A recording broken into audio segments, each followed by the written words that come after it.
बातमीपत्रात आता पाहूयात गल्लीपासून ते दिल्लीपर्यंतच्या ताज्या घडामोडींचा धावता आढावा। मराठा समाजाची परिस्थिती अत्यंत बिकट आहे, त्यामुळे मनोज जरांगे पाटील यांना मोठा प्रतिसाद मिळतोय। राज्य शासनाने जरांगे पाटलांशी इमानदारीने बोलावं, नाहीतर उद्रेक होईल असं आवाहन वंचित बहुजन आघाडीचे प्रमुख प्रकाश आंबेडकर यांनी केलंय। आंतरवालीच्या सभेवरून राष्ट्रवादी काँग्रेसचे नेते आणि सरकारमधील मंत्री छगन भुजबळ यांनी प्रश्न उपस्थित केले होते। सभेसाठी 7 कोटी रुपये कुठून आले अशा आशयाचं विधान त्यांनी केलेलं। त्यानंतर आरोप प्रत्यारोपही झाले होते। त्यासंबंधी प्रकाश आंबेडकरांनी भूमिका स्पष्ट केली।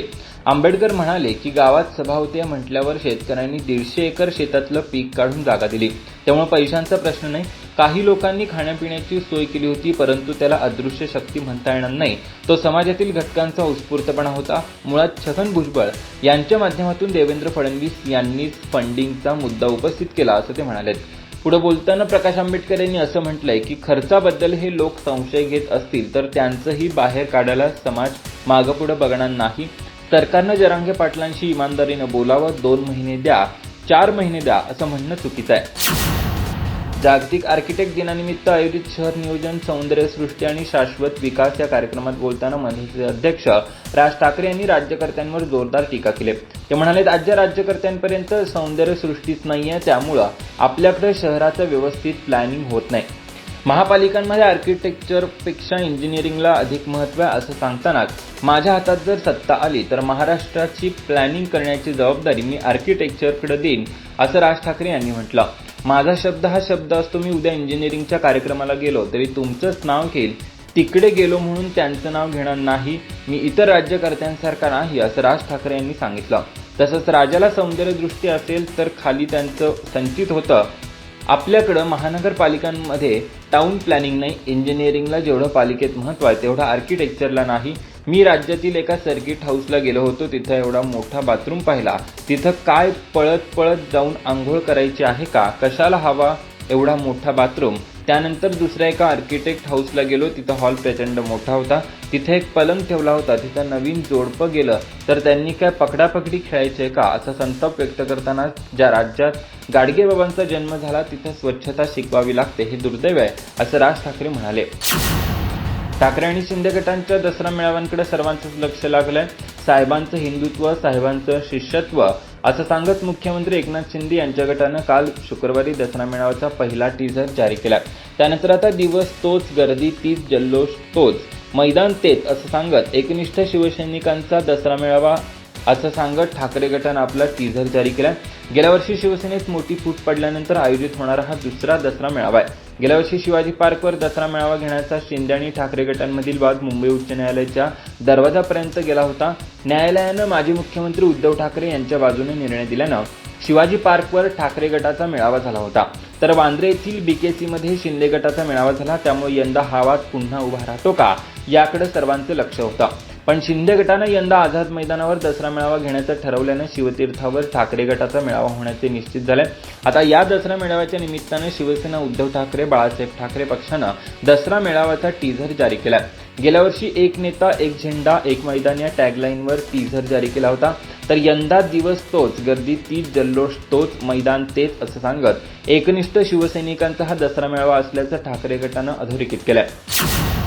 महाराष्ट्रासह देशभरात विविध समाजांच्या आरक्षणाच्या मागण्यांवर केंद्रीय रस्ते आणि वाहतूक मंत्री नितीन गडकरी यांनी सडेतोड भाष्य केले। नागपूर इथं सकाळ माध्यम समूहाच्या कॉफी टेबल बुकच्या प्रकाशन कार्यक्रमात त्यांनी मुलाखत दिली, त्यावेळी ते बोलत होते। प्रसिद्ध अभिनेते प्रशांत दामले यांनी त्यांची मुलाखत घेतली। जेव्हा प्रशांत दामले यांनी आरक्षणाच्या मागणीसाठी सुरू असलेल्या आंदोलनांबाबत प्रश्न विचारला तेव्हा त्याला उत्तर देताना गडकरी म्हणाले, माणूस हा जातीनं मोठा नाही, गुणांनी मोठा आहे। जात, पंथ, धर्म, भाषा आणि सेक्स यांनी माणूस मोठा ठरत नाही। Backwardness becoming a political interest. मला उत्तर प्रदेशात काही ब्राह्मण लोक भेटले, त्यांनी माझ्याकडे आरक्षणाची मागणी केली, पण तिथल्या आणि इथल्या ब्राह्मणांमध्ये फरक आहे। जसं इथं मराठ्यांचं वजन आहे तसं यूपी, बिहारमध्ये दुबे, मिश्रा, त्रिपाठी मजबूत आहेत। ते म्हणाले, देशात ब्राह्मणांचे नेते तुम्हीच आहात, काहीही करा आणि आरक्षण मिळवून द्या।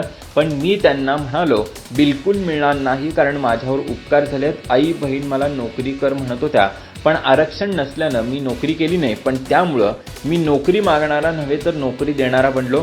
15,000 लोकांना मी नोकरी दिली, हे शक्य झालं कारण आरक्षण नव्हतं असंही नितीन गडकरी यावेळी म्हणाले। अर्थमंत्री निर्मला सीतारामन यांनी म्हटलंय की अर्थ मंत्रालय सरकारवरील एकूण कर्ज पातळी कमी करण्याचा विचार करते. शुक्रवारी कौटिल्य इकॉनॉमिक कॉन्क्लेव्हमध्ये अर्थमंत्र्यांनी सांगितलंय की काही उदयोन्मुख बाजारपेठेतील देश त्यांच्या कर्जाचे व्यवस्थापन कसं करतात हे सरकार पाहतंय.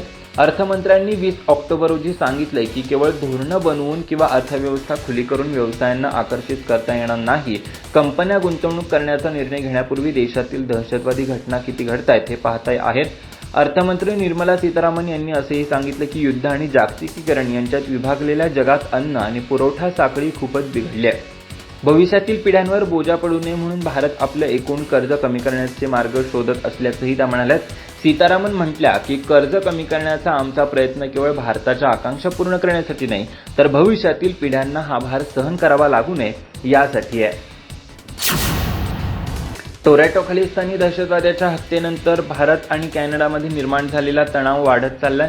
कॅनडानं भारतातून राजनैतिक अधिकारी आणि त्यांच्या कुटुंबियांना माघारी बोलवलं असून चंदीगड, मुंबई आणि बंगळूर वाणिज्य कचेरीतील व्हिसा आणि सल्लागार सेवाही थांबवण्याचा निर्णय घेतलाय. आता ही सेवा केवळ दिल्लीतील कॅनडाच्या उच्चायुक्तालयामध्ये उपलब्ध होऊ शकते. भारतातील 41 राजनैतिक अधिकारी आणि त्यांच्या 42 कुटुंबियांना आम्ही भारतातून माघारी बोलवत आहोत, असं कॅनडाचे परराष्ट्र मंत्री मेलानी जोली यांनी जाहीर केलंय.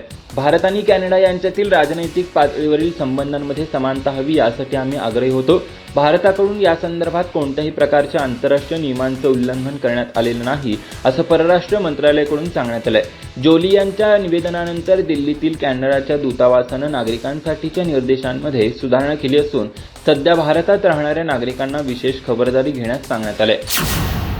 7 देशांचा समूह असलेल्या bay of Bengal initiative for multisectoral technical and economic कोऑपरेशनचे सरचिटणीसपद प्रथमच एका भारतीय अधिकाऱ्याला मिळाले.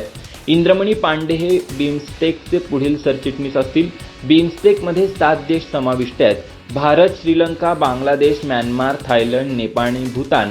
जलद आर्थिक विकास, सामाजिक प्रगती आणि समान हिताच्या मुद्द्यांवर समन्वय प्रस्थापित करण्यासाठी सदस्य देशांमध्ये सकारात्मकता वातावरण निर्माण करणं हा या संघटनेचा उद्देश आहे. या प्रादेशिक संघटनेची स्थापना 1997 मध्ये करण्यात आली. सुरुवातीला त्याचे 4 सदस्य देश होते. म्यानमारच्या समावेशानंतर त्याचं नाव बिमस्टेक असं झालं. नंतर 2004 मध्ये जेव्हा भूतान आणि नेपाळचा त्यात समावेश झाला तेव्हा त्याचं नाव बिमस्टेक असं झालं. इंद्रमणी पांडे हे करिअर डिप्लोमॅट आहेत. 1990 मध्ये ते भारतीय परराष्ट्र सेवेत रुजू झालेत. पांडे हे 5 सप्टेंबर 2020 पासून जिनिव्हा इथं संयुक्त राष्ट्र म्हणजेच UN आणि इतर आंतरराष्ट्रीय संस्थांमध्ये भारताचे स्थायी प्रतिनिधित्व करतायत. त्यांनी परराष्ट्र मंत्रालयात आंतरराष्ट्रीय सुरक्षा प्रकरणांचे अतिरिक्त सचिव म्हणूनही काम केलंय. अधिक माहिती आणि ताज्या घडामोडींसाठी आजच आमचे चॅनल सबस्क्राईब करा.